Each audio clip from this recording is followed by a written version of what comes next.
당신의 솔직함이 자녀를 떠나보내고 있습니다. 정약 욕 말씀입니다. 자녀가 연락을 잘 안 합니까? 명절에 와도 어딘가 어색합니까? 같이 있으면 말이 없어집니까? 밥 먹고 나면 서둘러 일어납니까? 그 이유를 혹시 생각해 보신 적 있습니까? 바쁘겠지 하고 넘기셨을 겁니다. 다들 그렇다고 자식이란 원래 그런 거라고 위로하셨을 겁니다. 하지만 속으로는 알고 계십니다. 예전과 달라졌다는 것을, 어느 순간부터 자녀의 눈빛이 바뀌었다는 것을. 오늘 그 이유를 말씀드리겠습니다. 듣기 불편하실 수 있습니다. 하지만 이것을 모르고 넘어가시면 앞으로 남은 시간이 더 외로워집니다. 자녀가 멀어진 이유. 그것은 당신이 너무 솔직했기 때문입니다. 그게 무슨 말이냐? 나는 자식을 위해 한 말인데. 압니다. 알고 있습니다. 당신이 나쁜 부모여서가 아닙니다. 당신이 자녀를 사랑하지 않아서가 아닙니다. 오히려 반대입니다. 너무 사랑했기 때문에 솔직했고, 너무 걱정됐기 때문에 말했고, 잘 되길 바랐기 때문에 지적했습니다. 그 마음은 진심입니다. 그런데 자녀에게 닿은 것은 진심이 아니었습니다. 여기서 질문 하나를 드리겠습니다. 칼이 있습니다. 의사가 들면 생명을 살립니다. 강도가 들면 생명을 빼앗습니다. 칼은 같습니다. 결과는 정반대입니다. 솔직함도 그렇습니다. 조건을 갖추면 관계를 살립니다. 조건 없이 꺼내면 관계를 죽입니다. 그런데 아무도 그 조건을 가르쳐주지 않았습니다. 부모가 되는 법을 배운 사람은 없습니다. 그러니 몰랐던 겁니다. 잘못한 것이 아닙니다. 몰랐던 겁니다. 문제는 지금부터입니다. 알고도 바꾸지 않으면 그것은 다른 이야기가 됩니다. 오늘 이 영상을 끝까지 보신다면 당신은 달라질 수 있습니다. 정약용은 이런 말을 남겼습니다. 말은 칼과 같아서 한번 나간 것은 돌이킬 수 없다. 그러니 말하기 전에 먼저 그 말이 상대의 가슴에 어떻게 꽂힐지를 헤아려야 한다. 당신의 솔직한 말이 자녀의 가슴에 어떻게 꽂혔는지 오늘 처음으로 정확히 보시게 될 겁니다. 왜 솔직함이 자녀를 망치는지 그 구조를 뿌리부터 해부해 드리겠습니다. 어떤 말이 자녀의 마음을 닫게 만드는지 장면별로 낱낱이 짚어드리겠습니다. 그리고 솔직함 대신 무엇을 해야 자녀가 다시 마음을 여는지 오늘 이 자리에서 단계별로 알려드리겠습니다. 끝까지 함께 해주십시오. 후회하지 않으실 겁니다. 아직 구독 전이시라면 지금 구독 버튼 한번 눌러주십시오. 이런 이야기 매주 전해드리겠습니다. 자, 이제 본격적으로 들어가겠습니다. 왜 부모의 솔직한 말이 자녀를 망칩니까? 왜 진심에서 나온 말이 상처가 됩니까? 왜 사랑으로 한 말이 자녀를 멀어지게 만듭니까? 이유는 세 가지입니다. 하나씩 천천히 짚어드리겠습니다. 첫 번째 이유. 부모의 솔직함은 대부분 평가입니다. 솔직함에는 두 가지 종류가 있습니다. 감정을 전하는 솔직함이 있고 판단을 전하는 솔직함이 있습니다. 나는 내가 걱정된다. 이것은 감정을 전하는 솔직함입니다. 넌 왜 그렇게밖에 못하니? 이것은 판단을 전하는 솔직함입니다. 두 문장 모두 솔직합니다.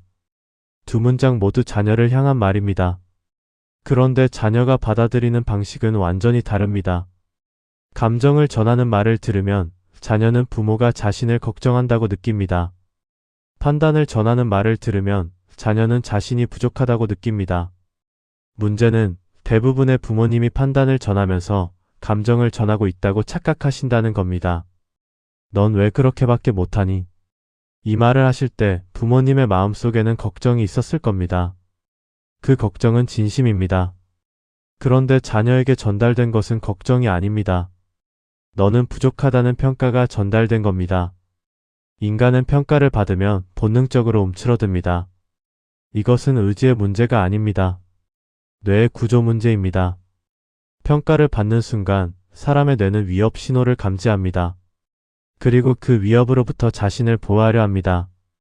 자녀가 말문을 닫는 것, 대화를 피하는 것, 연락을 줄이는 것. 이것은 반항이 아닙니다. 생존 본능입니다. 부모님 앞에서 자꾸 위협을 느끼면 자녀는 부모님을 피하게 됩니다. 그것이 자녀가 멀어지는 첫 번째 이유입니다. 두 번째 이유. 부모의 솔직함에는 상대의 때가 없습니다. 솔직함이 관계를 살리려면 반드시 갖춰야 할 조건이 하나 있습니다. 상대가 받을 준비가 되어 있어야 한다는 것입니다. 씨앗이 아무리 좋아도 때를 모르고 뿌리면 싹이 나지 않습니다. 겨울 땅에 씨앗을 심으면 어떻게 됩니까? 씨앗이 나쁜 것이 아닙니다. 때가 아닌 겁니다. 말도 마찬가지입니다. 자녀가 힘들어서 돌아왔을 때, 실패해서 고개를 숙이고 있을 때, 스스로도 자신이 부족하다는 것을 알고 있을 때, 바로 그때 부모의 솔직한 말이 쏟아집니다. 그러게 내가 뭐라고 했냐? 처음부터 그건 안 된다고 했잖아. 내 말을 들었어야지. 틀린 말이 아닙니다. 사실입니다. 솔직한 말입니다. 그런데 그 순간 자녀에게 필요한 것은 사실이 아닙니다. 그 순간 자녀에게 필요한 것은 버틸 힘입니다. 이미 쓰러진 사람에게 왜 쓰러졌냐고 묻는 것은 솔직함이 아닙니다. 그것은 가장 아픈 순간에 가장 가까운 사람에게 등을 맞는 것입니다. 자녀는 그 순간을 기억합니다. 오래 기억합니다. 그리고 다음에 힘든 일이 생겼을 때 부모님께 전화하지 않습니다. 왜 자녀가 힘든 일이 생겨도 부모에게 말하지 않습니까? 말해봤자 잔소리만 들을 것 같아서라고 합니다. 그것이 이유입니다. 때를 모르는 솔직함은 자녀로 하여금 부모를 위로의 대상이 아닌 또 하나의 부담으로 만듭니다. 그것이 자녀가 멀어지는 두 번째 이유입니다. 세 번째 이유. 부모의 솔직함은 끝이 없습니다. 한 번의 솔직한 말은 괜찮습니다. 두 번도 견딥니다. 세 번도 참습니다. 그런데 그것이 10년이 되고 20년이 되고 30년이 되면 어떻게 됩니까? 자녀의 마음에는 차곡차곡 쌓입니다. 또 저 말이다. 또 시작이다. 또 내가 부족하다는 소리다. 이것을 심리학에서는 누적 상처라고 합니다. 한 번의 상처는 아뭅니다. 그런데 같은 자리에 반복해서 상처가 나면 그 자리는 굳어버립니다. 굳어버린 자리는 더 이상 아프지 않습니다. 느끼지 않기로 한 겁니다. 자녀가 부모님 말씀에 더 이상 반응하지 않는다고 느끼십니까? 한쪽 귀로 듣고 한쪽 귀로 흘린다고 느끼십니까? 그것은 자녀가 불효한 것이 아닙니다. 자녀가 살아남은 겁니다. 반복되는 평가와 지적으로부터 스스로를 지키기 위해 자녀는 감각을 닫아버린 겁니다. 부모님의 말이 더 이상 가슴에 닿지 않도록 두꺼운 벽을 쌓은 겁니다. 그 벽은 하루아침에 만들어진 것이 아닙니다. 10년, 20년, 30년에 걸쳐 한 겹씩 쌓인 겁니다. 그래서 지금 이 순간 아무리 좋은 말을 해도 닿지 않는 것입니다.